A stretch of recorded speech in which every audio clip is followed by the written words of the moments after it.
welcome back to the channel, and thank you so much for clicking on today's video. Today we are going over episode 4 of the first season of the L Word Generation Q.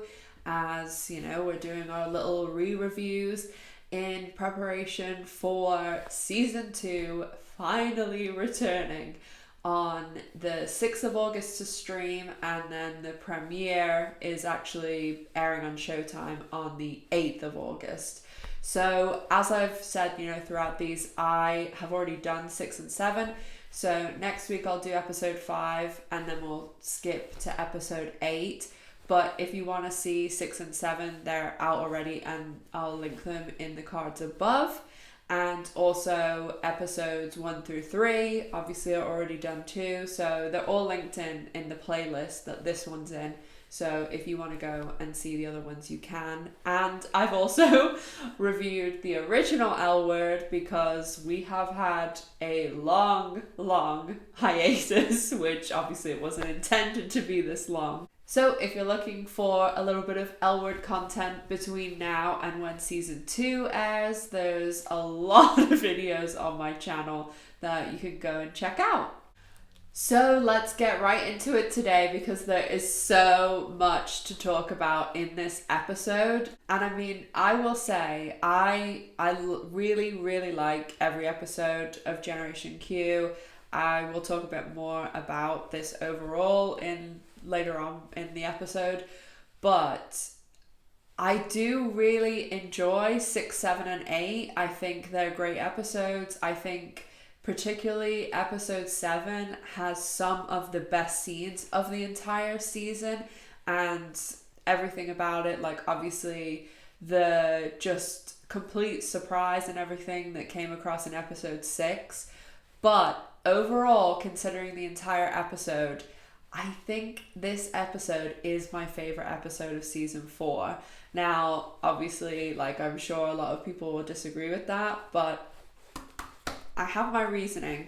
So let's get right into it. And as always, make sure you're subscribed to the channel. If you are watching some videos, then please give that subscribe a little click, as it really helps out the channel. And it's the toll you pay for watching the videos. I'm joking, but it really helps out the channel if you do subscribe. And also, if you enjoy the video at any point, if you could give it a big thumbs up, because that also really helps out the channel. And if you comment and or share the video, if you are in Facebook groups or anything like that, sharing the video really helps the channel to grow and to bring in more L Word fans. So as always, doing our characters, because my whole belief is, if you found my channel, you've most likely seen the episode already. I don't think anyone's here for really a summary, because you've watched the episode yourself. And also, if you haven't watched the episode, you know what I always say. So let's start off with Finley. And this episode for Finley just was not good. I think every episode that goes by, I just feel for Finley more and more, because when she was in the Shane's birthday and she was just not even just drinking a lot, she was drinking so much so fast that it just reminded me of some people that I went to university with. One of my friends in particular, who it was they could not get the alcohol in fast enough to, and it's the same thing with Finley, and my friend I'm talking about had issues with accepting their sexuality too. And it's like they're trying to numb themselves, but at the same time cover up, or there's obviously alcohol and all these things are just substitutes for not being able to deal with your emotions or anything like that. So I just really felt for Finley. And then when she was saying things like, oh, I brought a flask and stuff, people who are always having to have alcohol, it doesn't matter what the situation is, you'll see people who, I don't know, you go out to dinner and no one else is drinking, but they just like have to have that drink because the thought of not being able to in some way like mask that pain, it's just not possible. So I'm just really waiting for the day that Finley is going to address like all this shame and guilt that she has. So she's still like quite young too, but and we're obviously given this impression that she's grew up in a certain environment where it doesn't see, I mean, if her family and friends, or you know, just in general where she lived, was very anti-LGBTQ, normally that goes like quite hand in hand with like being anti, like not anti mental health, but like anti therapy, and like, oh, you know, you're just complaining and all this talking and stuff about your problems. Like that's very like an old school, like I think Finley's Catholic and it's that sort of mentality. So I really hope that Finley starts going to some sort of therapy or self-guided help, and I think that would be great to be shown on the show as well, because I mean in the original all we got was Dan Foxworthy, who is like my mortal enemy, so hopefully Finley has someone better than Dan Foxworthy. And the scene where she shows up at the priest's house and what she says to her, and like it just, even, I mean obviously it's like you feel awkward for her, but she obviously thinks that she's saying something that like, you know, and then also the fact that I'm assuming that is the first time Finley has ever said I love you to a woman. So it just and then this is going to be her, you know, story of saying I love you and how that's gonna like play in her mind and things. And obviously like she really hurt Rebecca as well, so all in all just tough episode for poor Finley. So Sophie, in this episode we do see quite a lot of Finley and Sophie like banter, friendshipness, and they do, you know, have this strong foundation that we see, and obviously we know now later what happens. And Sophie and Danny, you know, also in this episode, they do talk when they're in like the bath and stuff, talking about how they're feeling and how Sophie like feels like Danny's not really there, which I did think that was pretty interesting that they did talk about that sort of thing, because you were given the impression in the beginning that they didn't talk about this like issue that has obviously been ongoing through their entire relationship, because before like Danny had her dad's business and her career that way, so it seems to always be something that's been in the relationship. And then obviously Sophie gives Danny the ring in this episode, and I mean I do think it's really sweet, like, and they both have the rings and stuff, but just knowing what happens now, it's like, oh god, you're gonna regret this. We do get some great scenes with Danny and Bette in this episode.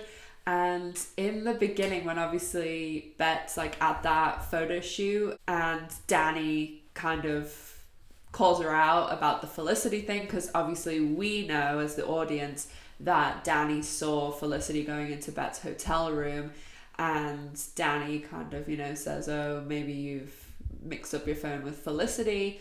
And Danny is not impressed at all, because I mean obviously everything she says still goes, like she does really believe in Bette, is putting her career and everything on the line.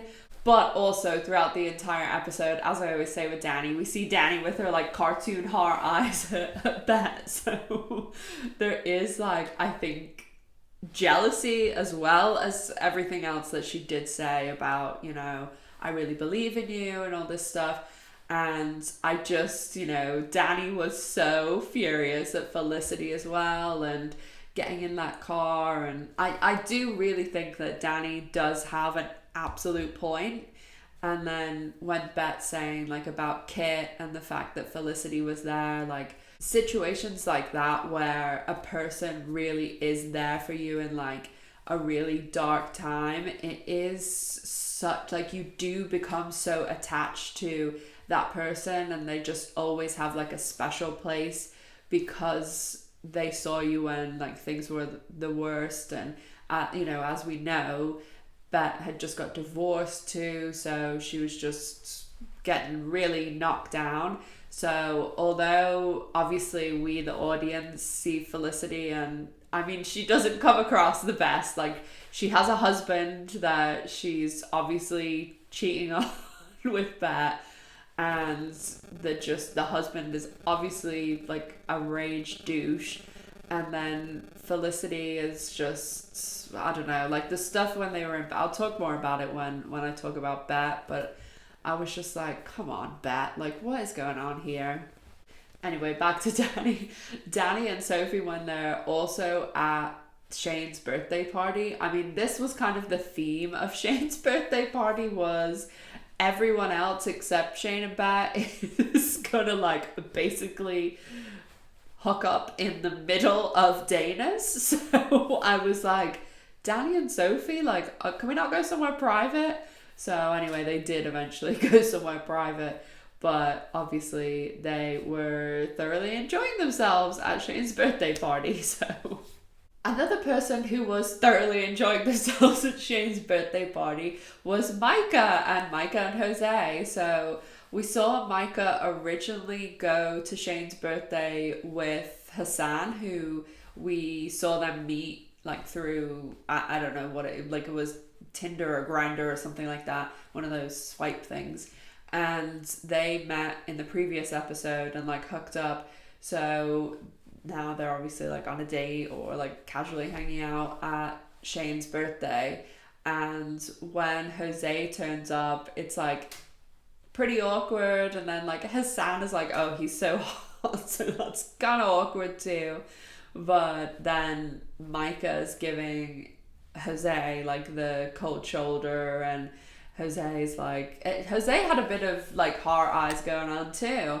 So they pulled each other aside, and like fair play to Micah, because he's very like, I've told you that like I like you and that like I want to see each other or date or whatever, and you've kind of messed me around and shown up here with heart eyes, and you have just given me this crap, like no excuse last week, like the hot and cold. So Jose, we know now, was like obviously hiding all this stuff about his husband.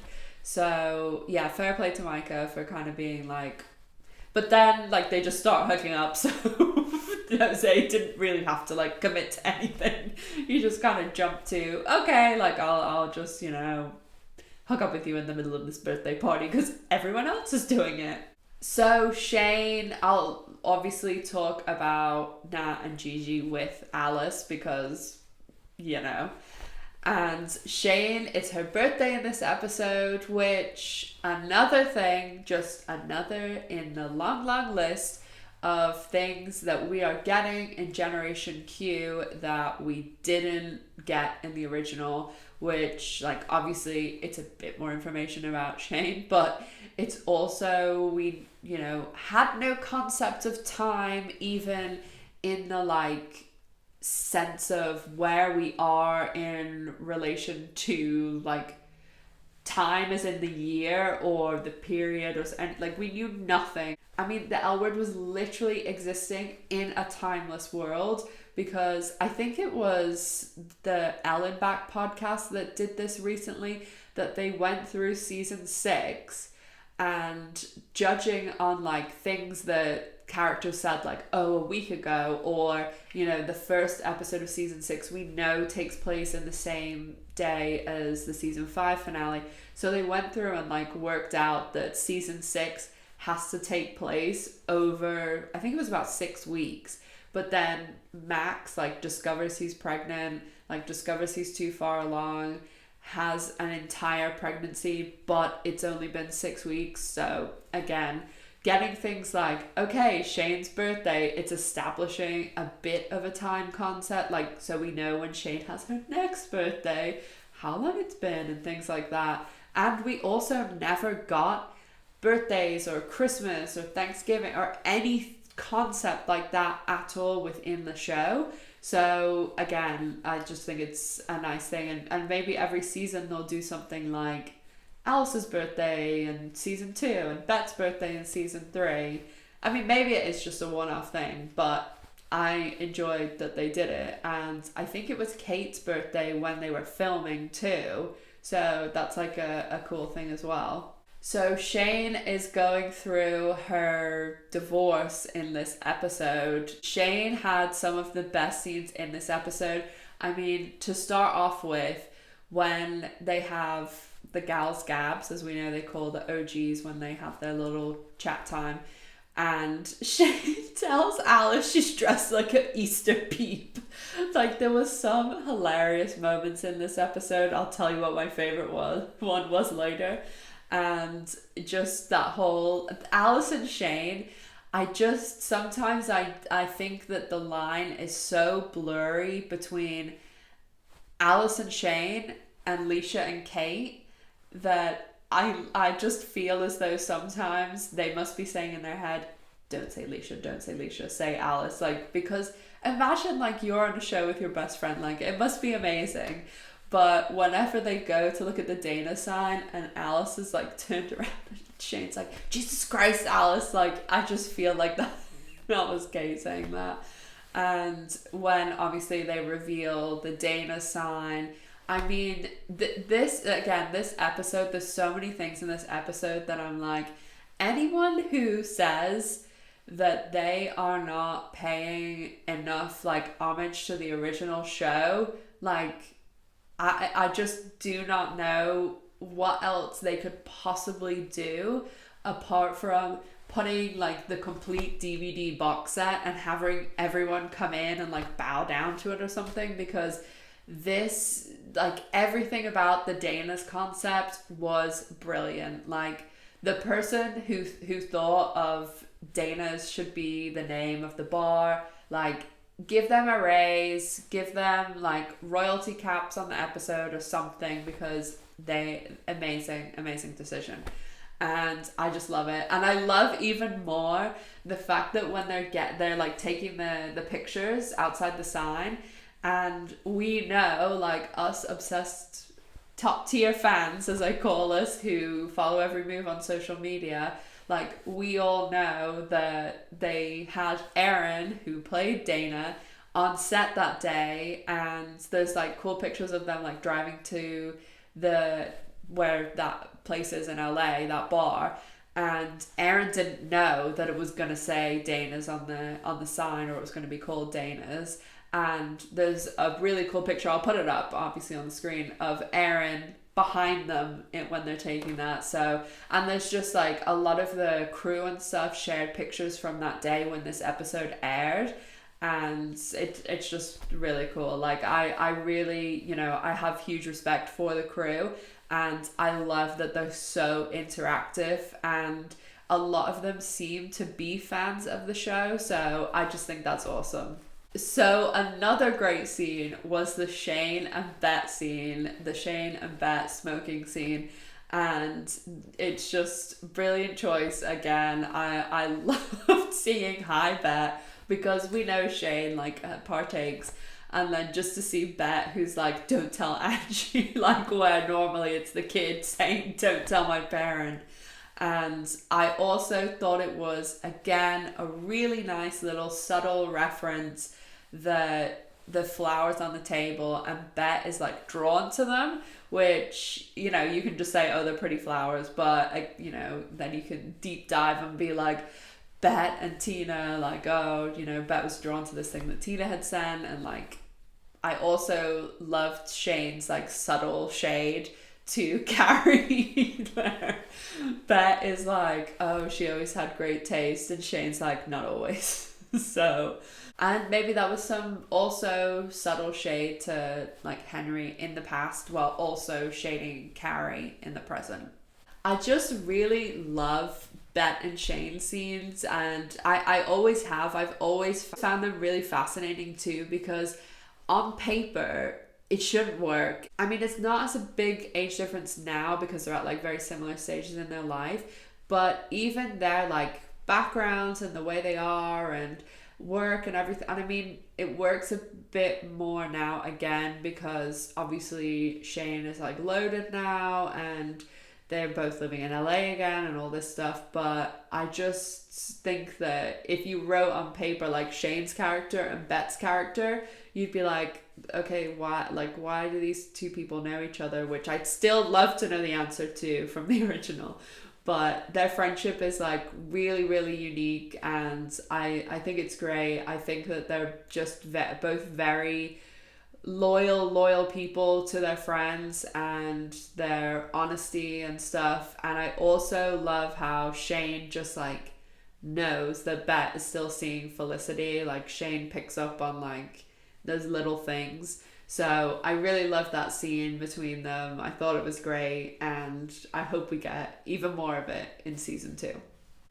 So, the thing everyone remembers about this episode, of course, is this starts off the beloved but short-lived throuple. So I'll talk a little bit about Alice and stuff before, obviously, the throuple. And Alice, in this episode, is being followed around by the LA Times. Another thing that I thought was cool about this episode and shows you the extreme attention to detail that Generation Q has is the woman who was playing the photographer for the LA Times is actually, her name's Robin. She's the wife of Carly, who does the To Ellen Back podcast. And Robin is like an actual photographer. And that's why they said they wanted an actual photographer to be the photographer in the episode, so it didn't look like someone just being handed a camera that day and saying, hey, go and take pictures. And obviously I think it's cool that like her wife, whether she loves the show or just like talks about it a lot, that there's like that connection and stuff. So I thought it was cool. And the whole, when obviously Gigi comes in and they think that Gigi's the partner, just the woman too, the way she was like, oh, I thought she was the nanny. Like, why would you say that if you thought that? Like, keep that to yourself. So I did think it was like a cool concept, obviously. And then they're calling Alice like the queen of queer. And it is nice, even in this imaginary world, that LGBTQ people are being put in the spotlight. And I mean, obviously I wish the Alice show was real, but I'll settle for it in at least the fictitious world. Alice also has that conversation with Sophie and Drew. I almost forgot his name then. And they're talking about how Bette's like competition is going to come on the show, and he's saying like, oh, he wants you to do what you did with Bette Porter. And it's like, oh yeah, so I'll just have like, I don't know, a 25 year friendship with you, and then we'll be able to recreate that. Like, this Milner guy is just such an idiot. And when Alice and he are on stage and filming the show, and Alice just like really does not like let him get away with crap. But I mean, what does this guy expect to go on a show like that? It just, idiot, absolute. I mean, we all know he's just representing basically, like, he is like an amalgamation of just, I don't know, rich old white men senators, like, I don't know, all of them morphed into one. So we go to Shane's birthday party, and obviously Alice is there, and Nat and Gigi are there too.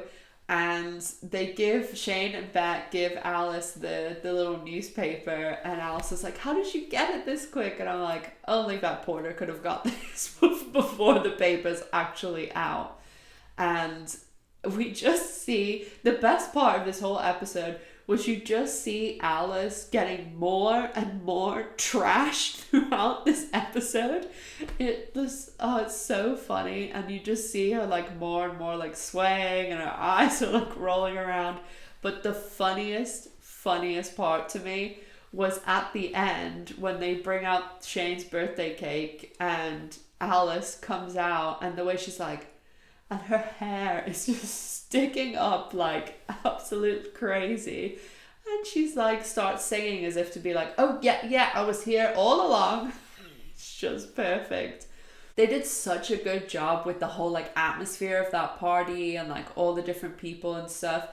So as the night is wearing on, we obviously see Nat like looking at Gigi a lot, and then Alice and Nat are like, you know, kissing and stuff, and then Nat is like making eye contact with Gigi.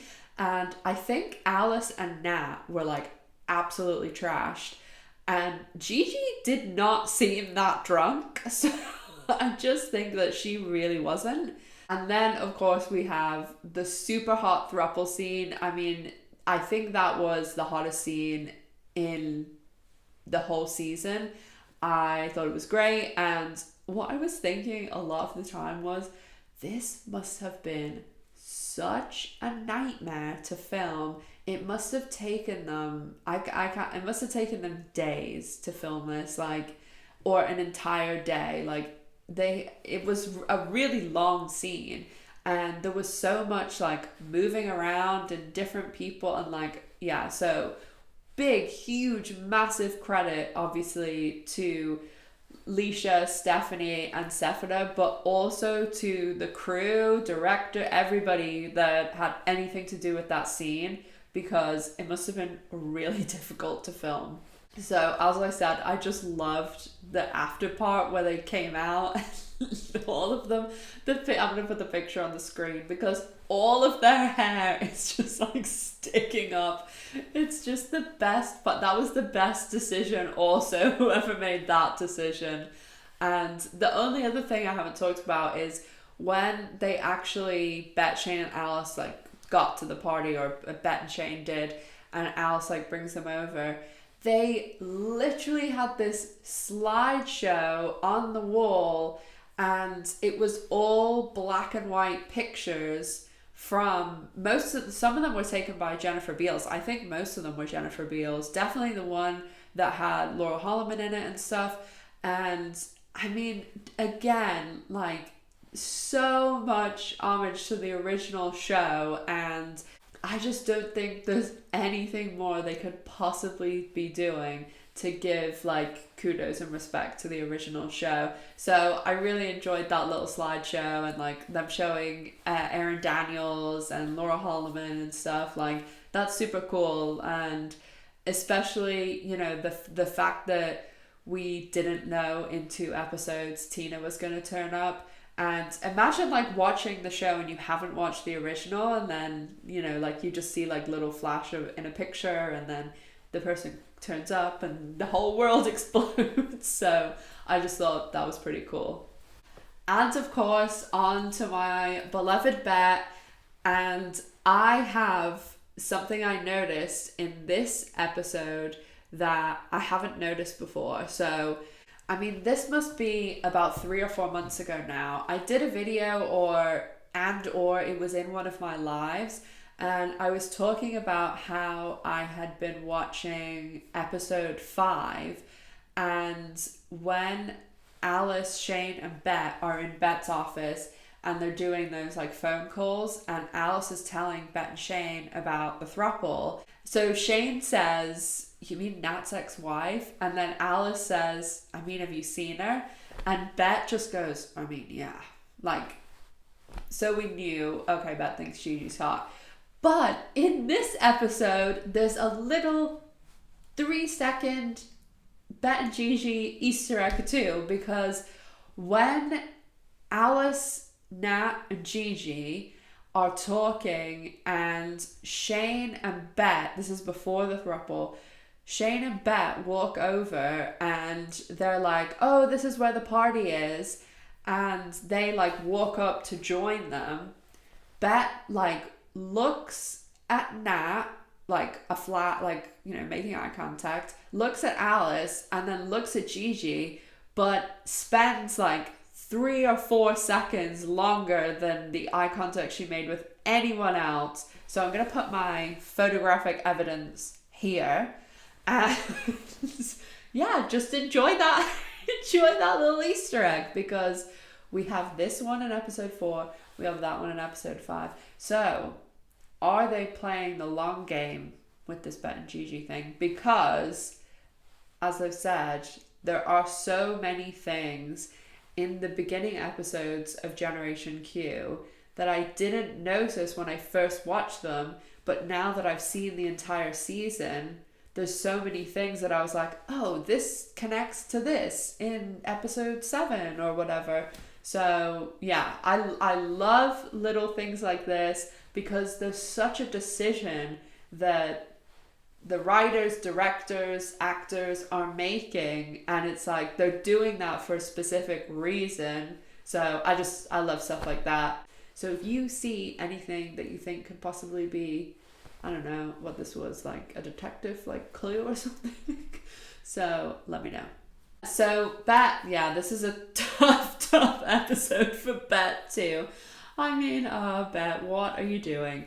She has the scene with Felicity in the beginning, and there's just not that Bette magic. Like, I see what Bette sees in her, like, over the whole Kit thing, because it probably was like a rebound thing. Like, obviously she's getting divorced from Tina, she's working in that job, like she's probably not meeting a ton of other people, and they've become, you know, friendly or whatever that way, and Bette thought she was hot or something. Like, I can see how it happened, and then I can see how Bette got more involved than just like a hookup because of what happened with Kit, and she was divorced and all of that, and like Shane wasn't living in LA, and then obviously Alice, like with Nat and the kids. So I can totally see how all this happened, and I just don't see like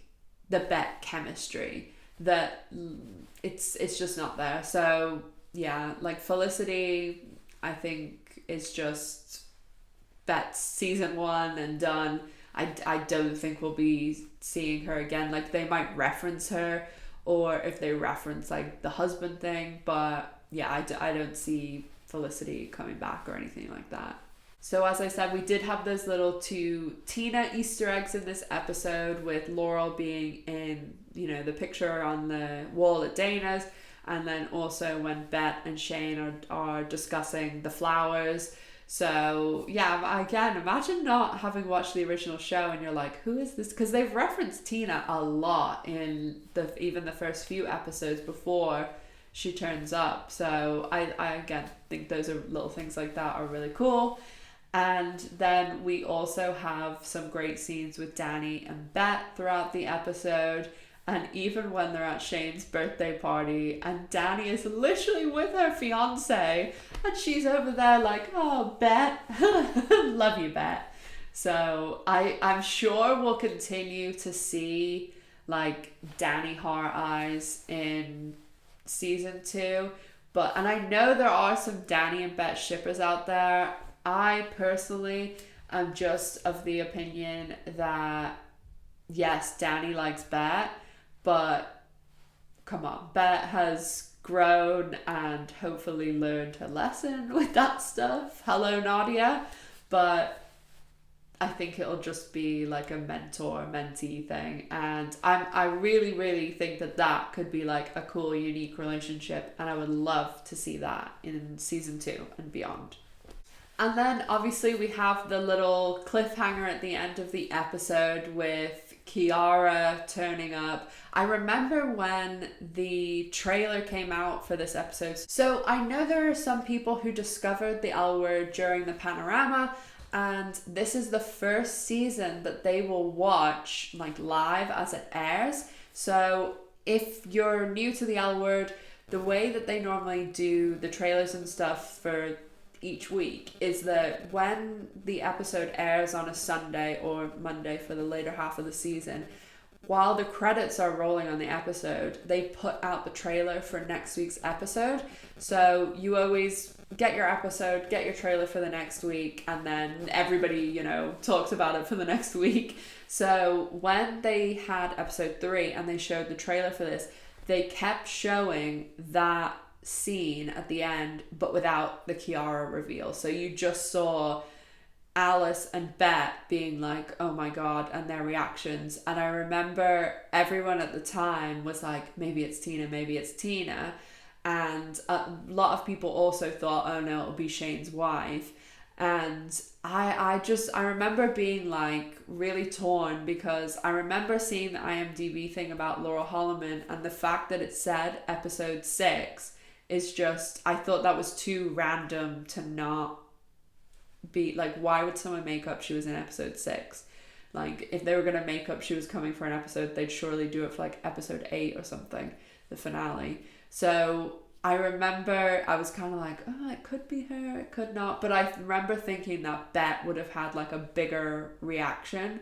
So, you know, stuff like that. I always love seeing the scenes that were used in the trailer and stuff. So, you know, soon we'll be able to see the scenes that are in our little teaser in the actual episodes. And hopefully this week we get our real long proper trailer, and then we can piece those little bits in the trailer together into the episodes when we finally get it. So I'm banking on us getting that trailer this week. Surely we have to get it this week, because there's less than 6 weeks until the show is back. So overall, I really enjoyed this episode. As I said at the beginning, I think this is my overall favorite episode from season 1. I think there was so many little things, you know, about the original show. That's what I really loved. I loved the Dana's reveal. I loved the slideshow. I loved that they were Jennifer Beals pictures. I just thought all of that was great. I loved the Tina Easter eggs. I loved the Bette and Gigi Easter egg. And yeah, it just was a great episode. And it was really, it was like original L Word, like funny. Like the thing, you know, Alice and Gigi and Nat with the hair and all that stuff. So I just thought this episode was great. Real attention to detail and some real cool little original show moments. So let me know what your favorite part of the episode was, and make sure to tell me down in the comments section. If you enjoyed the video, if you thought this was a great episode, please give the video a big thumbs up, as it really helps out the channel. And of course, if you are not already subscribed, make sure to hit that subscribe button and to turn the little bell notification on, because again, as I said, I'm pretty sure, nudge nudge, wink wink, we are getting the trailer this week. So you want to know the second that trailer drops. And like with the teaser, I put the trailer out and then I'll film my reaction straight away and put it up, and then do, you know, like the Easter egg and breakdown videos. So make sure that you're subscribed to get all of that content the second that I post it. And of course, be sure to follow me over on all of the social media platforms, because I post a lot of content over there. And there's a lot of content that is just, you know, like little cool things that happen, or little things that Showtime put out and stuff. So that's a really good place to follow me as well. And I normally post when I put videos and things up as well. So there's a lot of information over there also. And if you want to get your hands on some beautiful L Word merch, make sure to check out my store. There is a link in the description box, and I have everything in the store: hoodies, t-shirts, cool water bottles. I have it all. And you too will be able to watch the L Word Generation Q season 2 in style. So make sure to check out the store if you want to. And that is also a really good way to support the channel, so that I can continue to make improvements and just keep this show going.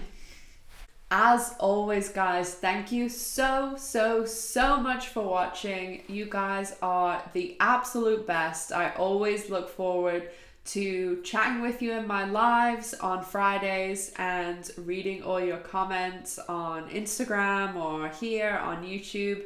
So just thank you for always being such a bright light, and I just love having this platform and being able to connect with all of you guys. So thank you so much, and make sure to stay safe, take care of yourselves, and I'll see you in the next one. Hopefully, a trailer reaction. Bye, guys.